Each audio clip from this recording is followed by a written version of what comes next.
फिर इसको खून में मिला देता है, जिससे हमें क्या मिलती है, ताकत मिलती है। तो हमारा शरीर एक फैक्ट्री की तरह होता है, जिसमें जो खाना होता है उसको हम लोग कह सकते हैं कि ये कच्चा माल होता है।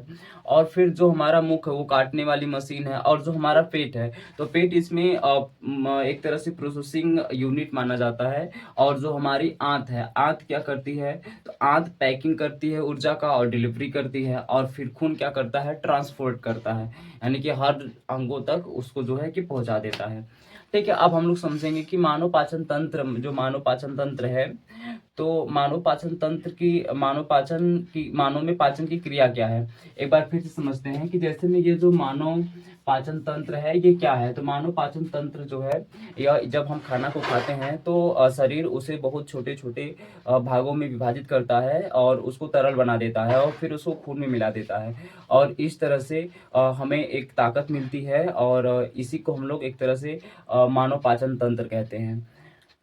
अब जैसे में जो मानव पाचन तंत्र होता है उसको एक फैक्ट्री के तहत लिया जाता है, जिसमें हम लोग कह सकते हैं कि पाचन यानी मुख से ही प्रारंभ होता है, यानी कि जो खाना होता है, तो खाना को हम लोग समझते हैं कि ये कच्चा माल है। क्या है, कच्चा माल है। दूसरा दूसरा जो मुख है, मुख को हम लोग बोल सकते हैं कि ये काटने वाली मशीन है, आखिर भोजन को तो यही चबाती है ना।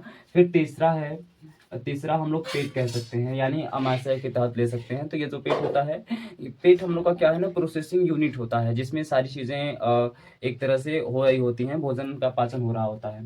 फिर हम लोग चौथा कह सकते हैं आंत के बारे में।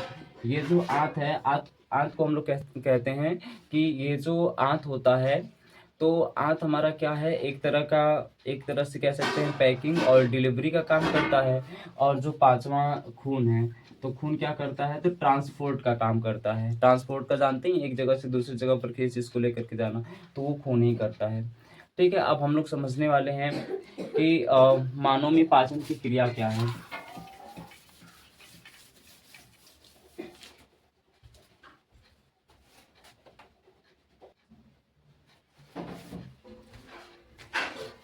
ठीक है, हम समझते हैं कि मानव में पाचन की क्रिया कैसे होती है। मानव में पाचन क्रिया कैसे होती है, सबसे पहले जो मानव होते हैं, जो मनुष्य होते हैं, तो वो पहले भोजन को मुख में लेते हैं। जैसे ही भोजन को मुख में लेंगे तो वो पहले भोजन का पाचन मुख से ही प्रारंभ हो जाता है। जैसे मैं आपसे कोई पूछेगा कि मनुष्य में भोजन का पाचन कहाँ से प्रारंभ होता है, तो मुख मुख से ही प्रारंभ हो जाता है।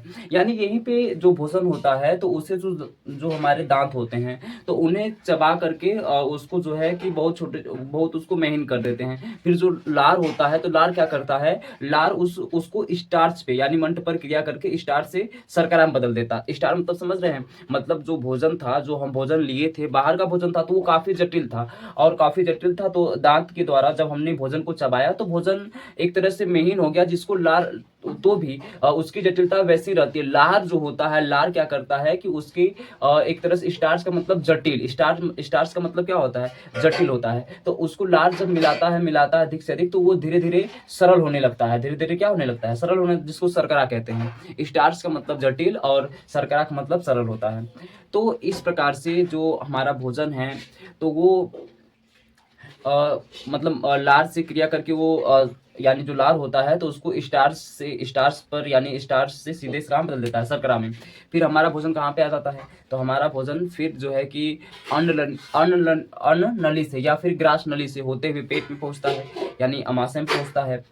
तो वहां पे क्या होता है, जैसे ही अमाशय में पहुंचेगा, वहां पे थोड़ा पाचन स्टार्ट हो जाता है भोजन का।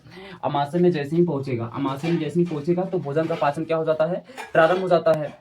लेकिन हमारे अमाशय में हाइड्रोक्लोरिक अम्ल होते हैं, इसके साथ साथ एंजाइम्स भी होती हैं, जो भोजन के पाचन में सहायता प्रदान करती हैं। लेकिन यहाँ पर जो भोजन होता है, आधा आधा जो है भोजन अर्ध पाचन माना जाता है। यहाँ पे भोजन का अर्ध पाचन होता है, ध्यान रखना है कि यानी हमारा जो अमाशय है, जिसमें हाइड्रोक्लोरिक अम्ल है और कुछ एंजाइम्स भी होते हैं, और इस तरह से यानी कि यहीं से जब दूसरा पाचन हमारा अमाशय में होता है, तो यहाँ पर आधा पाचन हो गया रहता है।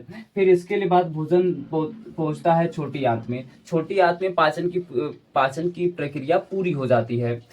इसमें यकृत से पित्त निकलते हैं, तो वहां पर जो वसा होता है, वसा को वो तोड़ते हैं। और फिर अग्नाशय से कुछ एंजाइम्स निकलते हैं, तो कार्बोहाइड्रेट प्रोटीन का पाचन कर लेते हैं। तो इसी में आंत में ही जो पोषक तत्व होते हैं, मतलब प्रोटीन, विटामिन, कार्बोहाइड्रेट, खनिज लवण, ये जो होते हैं ये खून में बदल जाते हैं। यानी कि छोटी आंत में ही वो किस में बदल जाते हैं, खून में। जो पोषक तत्व होते हैं उन्हें खून में वो अवशोषित कर लिए जाते हैं।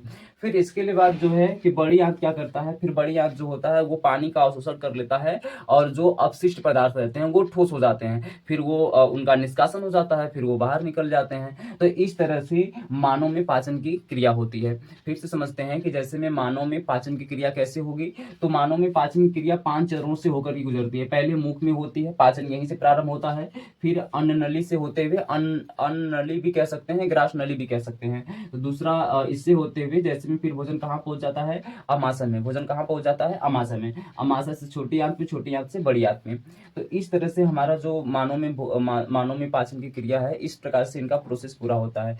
यानी एक जैसे फैक्ट्री की तरह, जैसे में हम लोग एक तरह से पाइप नहीं होता है, पाइप में पानी एक जगह से दूसरी जगह जाता है, फिर वहां की सिंचाई करता है, तो चीजें अलग अलग तरह से होती हैं। तो ठीक वैसे ही जैसे हमारा मुख है, तो मुख में मुख में जो दांत होते हैं तो भोजन को चबाते हैं, और पाचन वहीं से प्रारंभ हो जाता है। फिर हमारे जीभ में ही एंजाइम्स होती हैं, टाइलिन नाम की एंजाइम्स होती है, जो भोजन को स्टार्च से शर्करा में बदल देती है। फिर वो अन्न नली से होते हुए अमाशय में पहुंच जाता है, और अमाशय में हाइड्रोक्लोरिक अम्ल होता है, इसके साथ साथ एंजाइम्स भी होते हैं। तो उसमें भोजन आधा पक गया रहता है, उसका आधा पाचन हो जाएगा भोजन का।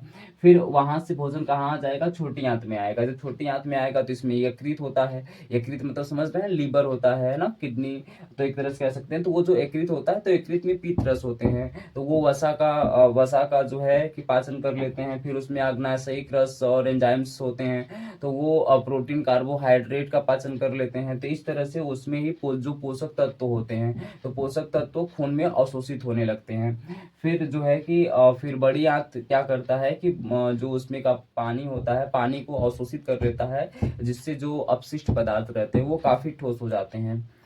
तो इस तरह से मानव में पाचन की क्रिया का प्रोसेस था। तो हम आशा करते हैं कि ये आपको समझ में आया होगा। और जय हिंद, जय भारत।